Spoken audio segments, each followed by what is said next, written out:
Hello everyone, my name's Matt Johnston and welcome to The Interesting Times, a political comedy show from the UK. A lot of the news last week is about the new wonder weight loss drug, Mounjaro, and how it could get Britain moving again. With the Health Secretary Wes Streeting's suggestion this week that weight loss injections like semaglutide, what's that I hear you cry? Well, it's more commonly known as Wegovy or Ozempic, could be used to reduce worklessness in the UK. It's nice, the National Institute for Care and Health Excellence, when it's produced its guidelines and when it approved this class of drugs, it did recognise that the social stigma associated with being overweight and obese can actually affect your career prospects. Oh, I do love a good acronym. I was going to call this show the Sunday Hot Interesting Times, but then decided against it. The country is sick. Nearly 2 million financially inactive people in the UK. But don't worry, the Labour Party isn't called the Labour Party for nothing. Probably. They've got a plan, and it's a two-parter. The first part is this new weight loss drug on the obese people so that they're physically fit to work. Really? Take the jab or lose your benefits? Wouldn't it be more humane to set them off into a forest somewhere and then chase them in jeeps being driven by dole officers with tranquilizer darts? When you speak to economists who work in this area, what they say is that actually there's a really wide and complex problem of mental illness, musculoskeletal problems, and they are quite geographically concentrated in areas that are economically deprived. So the logic that would make sense to most people is that people who live in economically deprived areas are more likely to be out of work, and therefore, as a lot of other research has shown, job loss is associated with weight gain. The logic of this policy seems to be that if you get rid of the weight gain, then you get rid of the job loss, which doesn't really seem to make sense to me. Exactly. No point addressing the root causes of obesity, which for most people starts with losing their job, not being able to get another one, and for those that do have jobs, they've seen their wages stagnate while other costs go through the roof. This is a trial. That's good science, right? They're not saying it will work. They're saying, NICE have judged that this is a factor. We will do a trial, which means all of those people are going to be really carefully monitored. The drug is only approved in those with, a high enough BMI, with other associated health difficulties. You have to have a healthy calorie-controlled diet at the same time. Isn't it worth trying? That's how we find out if things will work. All right.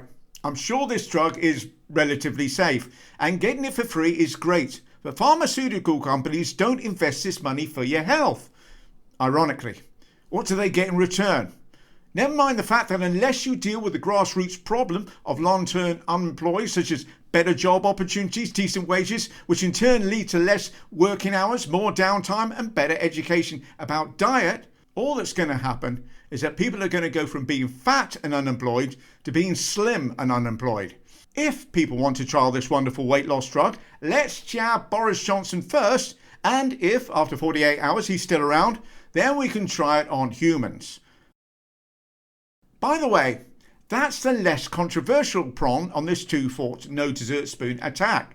The second part is Liz Kendall, basically Mary Poppins if Mary Poppins used a broom instead of an umbrella, and Secretary of State for Work and Pensions is sending job coaches into mental hospitals to help patients get back to work. And she has said that those who refuse to take part could lose their benefits. She has also said that trials taking place have produced dramatic results. Oh, I've no doubt. Campaigners have called this thinking dangerous and ridiculous, and likely to cause further distress to people that are possibly making progress. And this makes sense. If you're in a hospital, you stay there until you get better, not until there's an opening at your local Tesco. In lighter news, the Tory leadership contest rumbles on. I am honestly having such a good time with this. Michael Gove was asked his thoughts about Robert Jenrick. I think that Robert's strengths are diligence, rigour, hunger. That's okay. We've got an injection for that. Honest Bob went on to GB News to join Kemi Badenoch in a leadership debate. Kemi Badenoch, will you call, please? And in the Battle of the Tossers, there of course was only going to be one winner. tails it is. Kemi Badenoch. Do you want to go first or second, Robert? I'll go first, Chris. Bob wants to show this perfectly selected audience of Conservative voters you don't have to be crazy to work here, but actually you do. The European Convention on Human Rights. That defends the rights of foreign criminals who are in our prisons and on our streets. When Winston Churchill thought of the right to a family life, he never thought of the idea of a foreign rapist or murderer having the right to stay in our country. Straight in there, Bob. But I'm not sure about that.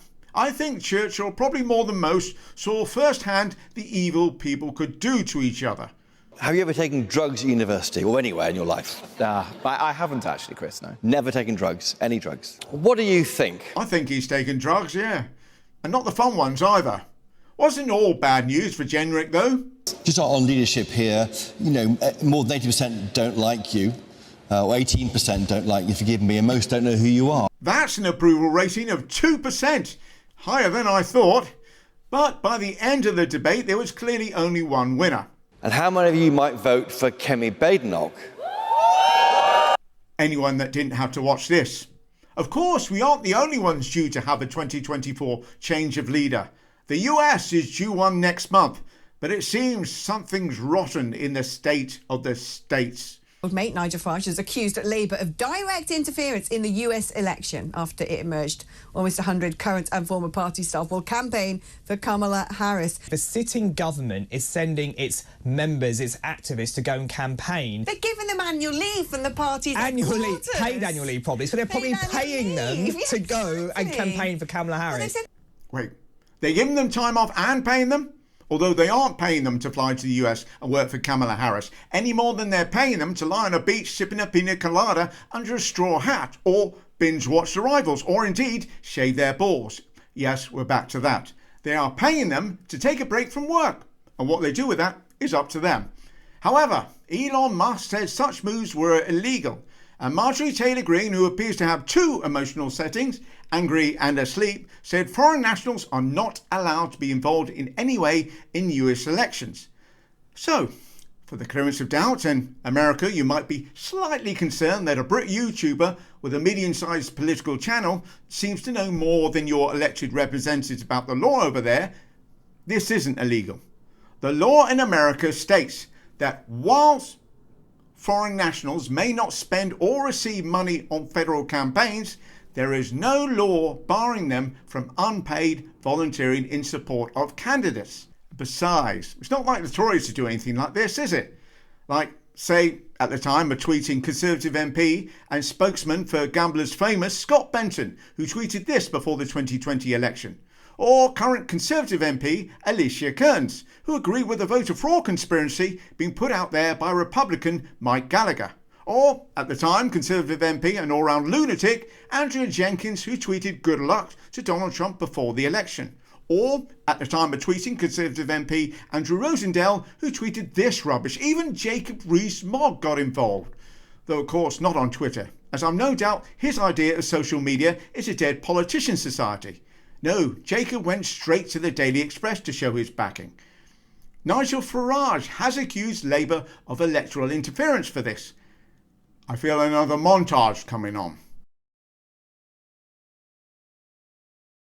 The full interview with Donald J. Trump. He fully intends to run. I'd be very surprised if he doesn't. A friend of mine, a lot of people say one of the most powerful men in Europe, Nigel Farage. Ladies and gentlemen, Mr. Nigel Farage. You spent a lot of time campaigning with him. What have you learned from him? I think he's learned quite a lot from me. Yeah, I mean, look, Biden's a complete duffer. He's totally unfit to be president. If you want change in this country, you better get your walking boots on. You better get out there campaigning. And I'm a big Trump supporter. Who's going to volunteer to deliver leaflets, to knock on doors, to make phone calls? And people stood up and volunteered. Yeah. So if I can help with the campaign on the grassroots side of things, above all, that's what I'm going to do. And can you remain as you are in the honorary position you are with Reform when you do that? I don't see why not. Now, I appreciate what he's saying about if they all support Harris and Trump wins, we're basically screwed. But if Trump wins, that's kind of the go-to point for the country anyway. And yes, that montage was before Nigel became an MP, which he did this year. And one of the first things he did was fly over to the US on an all expenses paid trip, including getting for free 3 US advisors from a Steve Bannon-backed company called Capital HQ, which he hasn't declared. Interesting. However, if he campaigned for Trump in any way, then that would be illegal, which I'm sure he definitely hasn't done.